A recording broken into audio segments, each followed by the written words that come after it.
கால் பண்ணி வரணும்னு சொல்லியிருந்தாரு. எனக்கு இங்க வந்து என்ன சொல்றது என்ன பேசுறதுன்னு தெரியல. பெரியவர்கள்லாம் இருக்காங்க. இது வரைக்கும் சொல்லாத எதையும் நான் புதுசாக சொல்ல போறது இல்லை. அவர் ஒரு பெரிய கடல் மாதிரியானவர். மிகவும் எப்படி சொல்றது, நிறைய பேருடைய பிலீஃப் அகேன்ஸ்ட் அவர் மிகவும் தன்னடக்கமானவர். அது நிறைய பேருக்கு தெரியல.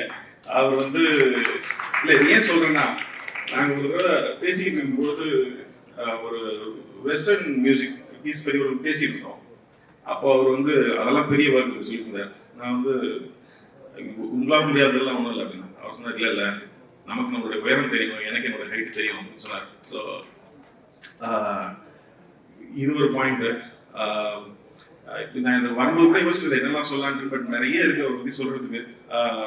வெற்றி சொன்னது மாதிரி தான், நான் ரொம்ப தயங்கி தான் அவர்கிட்ட ஒர்க் பண்ண போனேன். அவர் வந்து ஏன் இவ்வளோ தயங்குறீங்க, நான் இல்லை ஜென்ரலாகவே நாங்கள் பிறந்ததுலேருந்து மியூசிக் கேட்டு வளர்ந்துருக்கேன் அப்படின்னு சொன்னதுக்கு அவர் சொன்னார், இங்கே வந்தீங்கன்னா நீங்கள் டைரக்டர், ஒரு டைரக்டர் என்ன கேட்குறாரோ அது கொடுக்குறதா என்னுடைய ஒர்க்கு, அதனால் நீங்கள் என்னெல்லாம் கேட்கிறாரு. அது உண்மை. நான் இங்கே வந்தது இந்த படத்துக்கு வாழ்த்துறதை காட்டிலும் அதிகமாக இன்றைக்கு இருக்கக்கூடிய இயக்குநர்களுக்கு ஒரு கோரிக்கை வைக்கலாம் தான் நான் வந்தேன். அருள் கூர்ந்து எல்லோரும் அவரோட ஒரு தடவை வேலை செய்வார்கள். இது அவருக்கு இல்லை, இது இயக்குநர்களுக்கு ஒரு பெரிய அனுபவமா இருக்கும். ஏன்னா இப்படி ஒரு டெக்னீஷியன் வந்து இருந்தாருன்னு நாளைக்கு யாருக்கா சொன்னா நம்ப கூட மாட்டாங்க. உங்களுக்கு அவரோட ஒர்க் பண்ணி பார்த்தா தான் அந்த அனுபவம் புரியும். எனக்கு அந்த அனுபவம் கிடைச்சதுனால சொல்றேன்.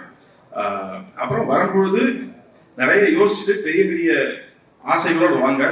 ஏன்னா ஒரு வனதேவதை மாதிரி எது கேட்டாலும் கொடுக்கறது தயாரா இருக்காரு. நாம பெருசா கேட்டா அவர் பெருசா கொடுப்பார். அதனால அனைவரும் அவரோட ஒர்க் பண்ணணும்னு நான் வேண்டி கேட்கிறேன். இளைஞர்கள் அப்புறமா ஏற்கனவே அவரோட ஒர்க் பண்ணவங்க அத்தனை பேரும் அவரோட திருப்பி ஒர்க் பண்ணணும்னு நான் ரொம்ப விரும்புறேன். அவ்வளவுதான். மற்றபடி இந்த படம் நல்லா வரும்னு ரொம்ப நம்பிக்கை இருக்கு. ஏன்னா அவருடைய வாழ்க்கையில ஏகப்பட்ட சுவாரஸ்யமான சம்பவங்கள் இருக்கு. நான் அவருடைய ஒர்க் பண்ண பொழுது அதிக நாள் ஒர்க் பண்ணதா நான் தான் நினைக்கிறேன். ஏன்னா ஒரு மாசம் தினம் போய் அவரோட உட்காந்துக்குவேன். 10 நிமிஷம் தான் ஒர்க் பண்ணுவோம். பட் நிறைய கதைகள் கேட்டிருக்கேன் அவர்கிட்ட.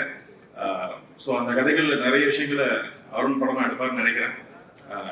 இந்த படம் எப்படி எடுப்பாங்கன்னு நான் ரொம்ப தயங்கி இருக்கும் பொழுது, ஏகப்பட்ட விஷயங்கள் இருக்கு அப்படின்னு நான் நினைச்ச பொழுது, இந்த மலைப்பெல்லாம் இல்லாம இந்த மாதிரி தயக்கங்களை பத்தி எல்லாம் பெருசா கவலைப்படாத ஒரு டைரக்டர் இருக்காரு. அதனால அவர் அருண் அதை பண்ணிடுவாருன்னு நினைக்கிறேன். அப்புறம் எந்த பாத்திரத்தை கொடுத்தாலும் சிறப்பாக செய்யக்கூடிய நடிகர் இருக்கிறார். அவர் அதை சிறப்பாக செய்வார்னு நினைக்கிறேன். இந்த படம் வெற்றியடைய வாழ்த்துக்கள்.